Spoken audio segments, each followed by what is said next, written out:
terra das águas, onde tudo é superlativo. A maior bacia hidrográfica do planeta, o maior volume de água doce do mundo.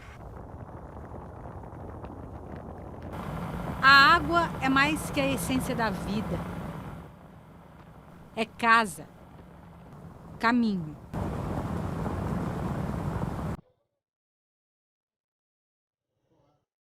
Fonte do alimento.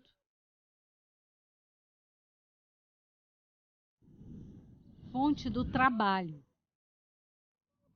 Em todos os cantos da Amazônia, no meio da floresta, às margens dos rios, brota uma planta nativa que sustenta um país inteiro.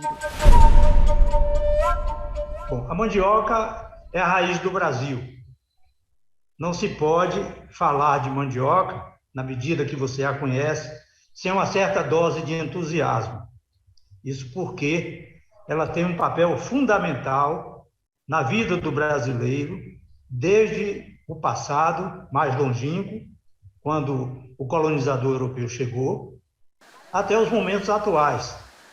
Eu costumo dizer que nós estamos redescobrindo a mandioca 520 anos depois do descobrimento.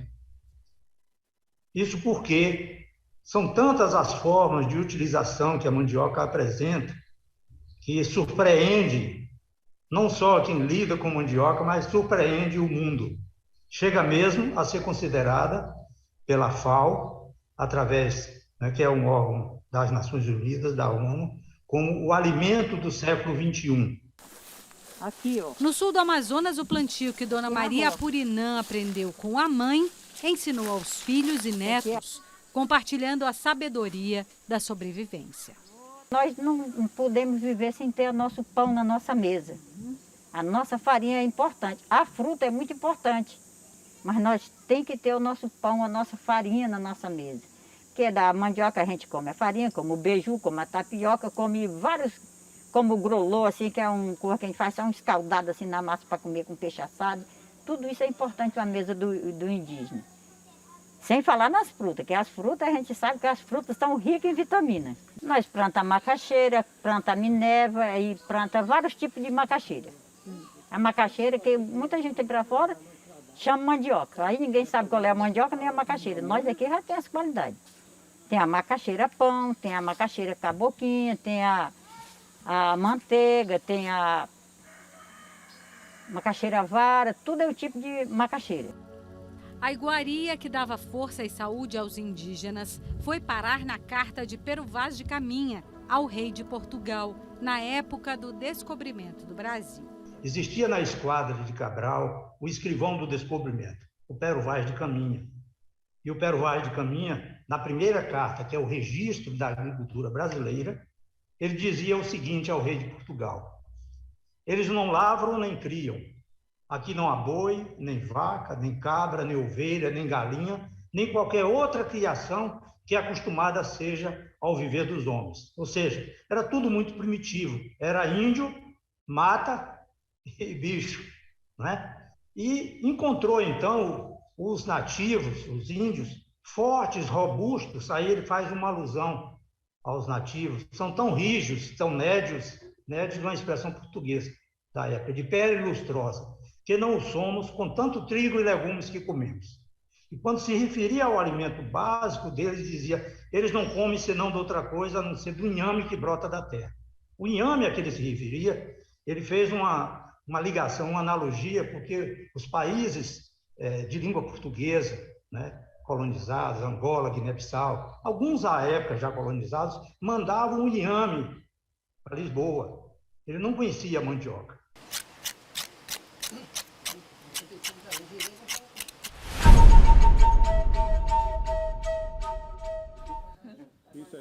Os ribeirinhos de Canutama, no Amazonas, plantam as manivas nas praias do Rio Purus hoje para assegurar a farinha de amanhã. É uma planta que a gente planta, né? E ela dá batata, aí com 6 meses a gente colhe. Aí descasca ela e ceva no cevador, aí faz a farinha para nós comer. E é a natureza que ordena o serviço A gente sempre começa no mês de dezembro, né? Porque a gente quer entrar cedo para a castanha, porque quando a água sobe, né? A gente tem que fazer a roça. Às vezes, quando a gente termina, já entra para o garapé. Já está dando água, a gente já vai para os castanhais, colher a castanha. Se não for antes da cheia, a água leva tudo. Um ritual que se perpetua e alimenta gerações. Eu vejo um legado matriarcal e por isso eu sempre digo que a mandioca é a rainha da cozinha brasileira, porque ela é de essência feminina, maternal, agregadora. Os trabalhos de mandiocas não são trabalhos solitários, são sempre feitos em comunidade, de modo geral, femininos. A mandioca carrega... A mandioca é mulher. A mandioca, pelos estudos, né, a literatura, o que se busca, mesmo com o auxílio do carbono 14, apontam o Brasil como centro de origem e dispersão da mandioca. Daqui a mandioca foi para a África, para a Ásia, e é cultivada em cerca de 90 países no planeta. O Brasil produz quase 19 milhões de toneladas de mandioca por ano, segundo a Embrapa, a empresa brasileira de pesquisa agropecuária. Hoje, o maior produtor mundial é a Nigéria, seguida por República do Congo, Indonésia, Malásia. Brasil é o quinto, mesmo tendo o alimento como parte de sua história. A primeira Constituição brasileira, em 1824, foi batizada de Constituição da Mandioca. Veja você. O povo não votava, só votavam as pessoas que tinham posse, e a posse não era medida em moeda corrente. Era uma constituição até elitista, privilegiava o homem do campo. Então, para se votar na paróquia, tinha que ter um patrimônio equivalente a 150 alqueires de farinha. Para votar na província, a 250 alqueires. Para ser candidato a deputado, a 500 alqueires de farinha, e para ser candidato a senador, 1.000 alqueires de farinha de mandioca. Esse alqueire não é medida diária, era uma medida em litros. Mata a fome em todas as refeições. Tapioca, que é da macaxeira que a gente faz. Vamos ter a macaxeira cozida, que ela já vem, a gente corta e já cozinha. É mandioca, macaxeira, é aipim. Os nomes são muitos, as utilidades também, para a raiz do Brasil. Mandioca talvez é a espinha dorsal da história brasileira. É um ingrediente que está em todas as mesas do Brasil, desde sempre. Nós acreditamos que o Brasil é um país que fala uma língua só. Isso não é verdade. Mas o ponto comum a todas as mesas, cores, credos, pontos diversos do Brasil é um único ingrediente, que é a mandioca, que por si deliciosa, que por si utilíssima e carrega a verdadeira essência do que é ser atemporal. Ela já estava aqui antes do período cabralino e ela está e estará aqui para sempre. Entre as terras amazônicas, sabe-se muito bem que mandioca é venenosa, macaxeira não. O que é que difere de uma da outra? É o teor de um princípio tóxico que está presente na mandioca, que se chama-se ácido, vulgarmente ácido cianídrico. É um glicosídeo cianogênico que a gente, no popular, diz ácido cianídrico. Então, as variedades de mesa têm um teor relativamente baixo, não apresenta toxidez, mas as bravas ou amargas, sim, essas daí são variedades que precisam ser detoxicadas. O que a ciência estuda agora, os povos da floresta exercitam no correr dos tempos. Os indígenas que habitam nosso território há milênios tiveram a sabedoria de domesticar a planta tóxica e saber como processá-la. No tempo dos meus avós, o ralo dele, né, o ralo, era da pachuba, barrigudo. Uma árvore, cara, aquele que tem, jutaí, que chama coração de leite, ele é bem carucudo, né? Então também tem uma amolada. E tem um cipó também. Serve para ralar mandioca? Serve para ralar mandioca, né? O índio não tinha, como ele vivia, né, relando mandioca, então, para fazer o cumiri dele. O ofício artesanal exige tempo e jeito. A mandioca é colhida na roça, descascada por mãos ágeis. Ralada.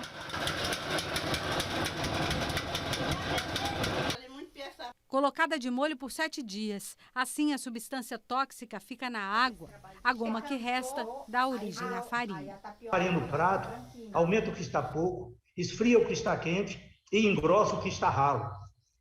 Mas na pança é quem dá a substância. A raiz e suas histórias foram parar no livro organizado pelo chefe Alex Atala. 400 páginas de uma ode à planta. Ali estão eternizadas as lendas, os usos, os sabores da mandioca que brota, preservando a floresta. Dentro da cultura baniwa, uma garota, quando vai se casar, recebe algumas pimentas da sua mãe e algumas manivas, que são a forma que eles chamam as estacas de mandioca para plantar. E as estacas que a variedade que a mãe entrega à filha, ela vai plantar para o resto da sua vida e entregar para a sua filha ou suas filhas. E muitas vezes o que ela recebe talvez é a pior mandioca. É a mandioca que demora mais, é a mandioca mais dura, é a mandioca... Ela não vai abandonar aquilo nunca. E não é só porque é uma herança familiar, mas é sobretudo o manejo da biodiversidade in situ. É aquela mandioca menos preciosa aos nossos olhos, que pode salvar toda a comunidade num período de seca, ou num período de enchente, ou nos períodos de fome. O manejo da biodiversidade tem que ser feito na natureza. Sem a mandioca nós não conseguimos não, porque aqui nosso alimento é o peixe, né? A gente não consegue mesmo sem farinha, que nem o meu marido falou, né? Nós fomos para Porto Velho, nós passei muito mal, que nós estávamos na casa de uma pessoa que não comia farinha. Nós tínhamos vergonha de pedir, era muito ruim. A mandioca não pode faltar. Umas 7 vezes a gente lavou essa goma. Tira bem o excesso dela. De um lado, a tapioca tradicional, feita com a mandioca domesticada. Do outro, uma feita com a batata silvestre da Amazônia. As duas plantas são muito venenosas.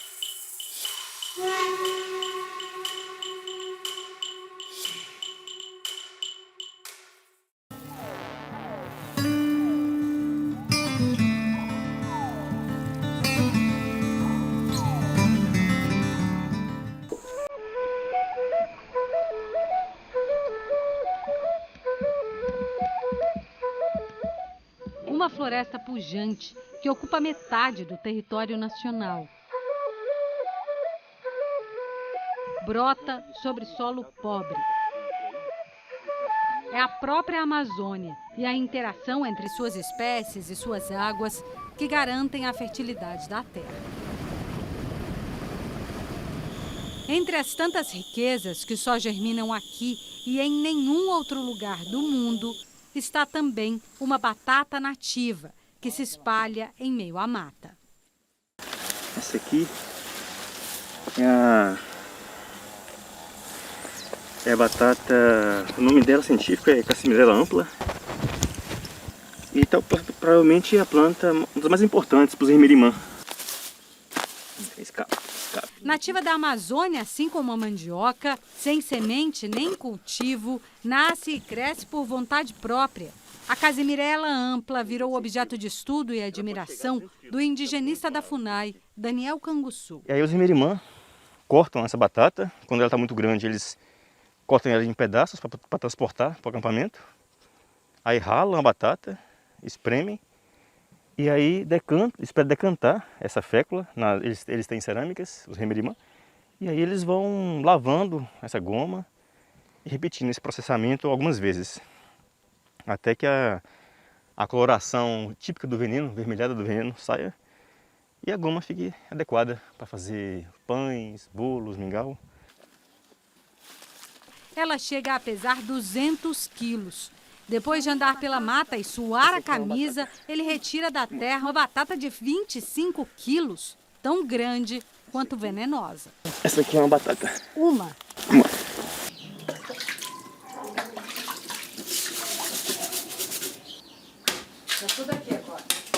Pela importância que tem os carás e a macaxeira na região, eu imaginei que isso poderia ser consumido de forma direta, né? Então teve uma ocasião que eu cortei os pedacinhos, tentei fazer uma sopa. E ela é muito fibrosa. Ela não achei bacana porque ela não amoleceu. E eu tomei aquele caldo, comi um pouquinho, não aprovei. Mas com poucos segundos eu passei muito mal. Vomitei muito.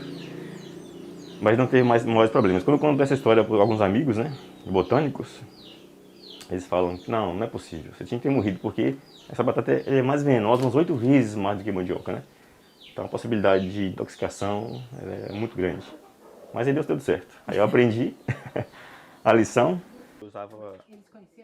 Com um terçado afiado e boas doses de paciência, Dona Maria corta a batata em pedaços menores. Olha isso! Na mistura com a água, o liquidificador faz o trabalho. A massa vai para a bacia decantar. No líquido avermelhado que fica em cima está o veneno da batata. Depois, a mistura é coada. Segura. O líquido que sobra vai descansar por alguns dias. Nem a fibra da casimira ela vai para o lixo. Isso aí dá um adubo muito bom, olha. Durante uma semana, a água vai sendo trocada para remover a substância tóxica. Umas 7 vezes a gente lavou essa goma. Tirar bem o excesso dela, para poder ela ficar nessa assim. Agora tá pronta para comer? Tá pronta para comer. Hora de peneirar. Dona Maria acrescenta um pouco da castanha do Pará fresca e leva ao fogo.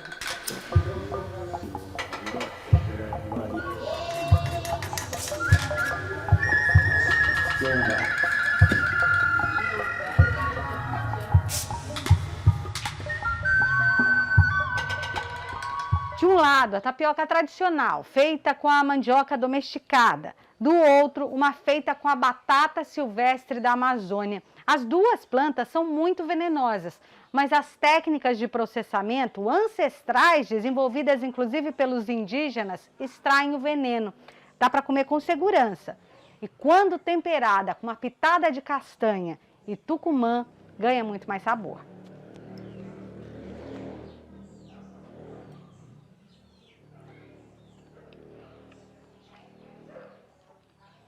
Acho que vocês vão querer provar.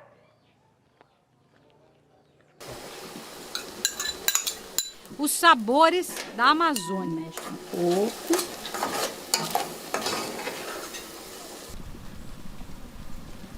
O viver na Amazônia se cultiva e se renova. Aqui fica claro uma amostra da história da ocupação da Amazônia. Ali atrás a floresta, o mandiocal plantado pelos agricultores, que é a base da alimentação por aqui, e a batata historicamente consumida pelos indígenas, que nasceu, foi arrancada e rebrotou. Uma prova do quanto ela é resistente. Nas terras protegidas pela população tradicional, gente e floresta são uma coisa só. A floresta é como nosso pai, nossa mãe. Então ali a gente vive dia a dia. Então nós sabemos que nós precisamos daquele território nosso que vai precisar para o nosso neto, para o nosso filho. É para eles cuidar ali. Então por isso que nós estamos assim, lutando porque que a invasão pare de estar mexendo no nosso território. Nós arriscamos a nossa própria vida para poder proteger o nosso território, né? Ainda mais a gente foi ameaçado. Então a gente fica ameaçado, mas a gente cria coragem para poder ir, né? A gente proteger a nossa natureza.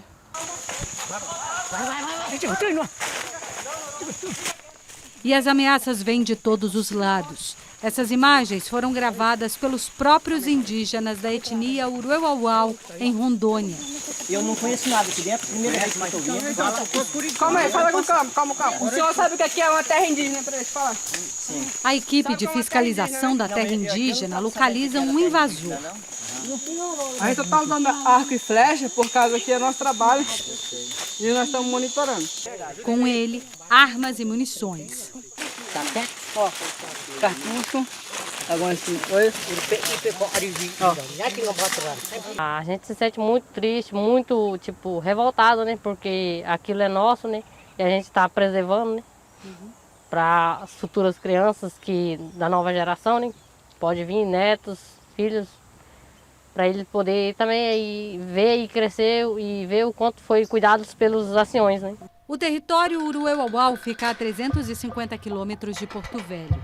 É lar de florestas, nascentes e 9 povos, alguns deles isolados. Só em setembro do ano passado, o desmatamento dentro da reserva teve alta de 583%, de acordo com dados do Instituto Socioambiental. Nós sofremos muito de invasão, de grileiros. Assim, a gente pensa que é para proteger o nosso território, ainda mais a gente sofre muito ameaça, né? Em 2021, a Amazônia Legal teve o maior desmatamento em 14 anos. A medição do Instituto Amazon indica que a floresta perdeu uma área de mata nativa equivalente à metade do território de Sergipe. Para manter as árvores de pé, agora a ajuda vem do céu. Vai para cima, para baixo, faz mais, sobe. Parou. Drones são usados pelos indígenas para monitorar as matas. O treinamento é feito em parceria com as ONGs WWF e a Associação de Defesa Etnoambiental Canindé. Ligou a gravação? Então, para mim é importante porque a gente pode ver, né, que a terra, ver como que está, o desmatamento, né, e ver onde o pessoal está invadindo, né.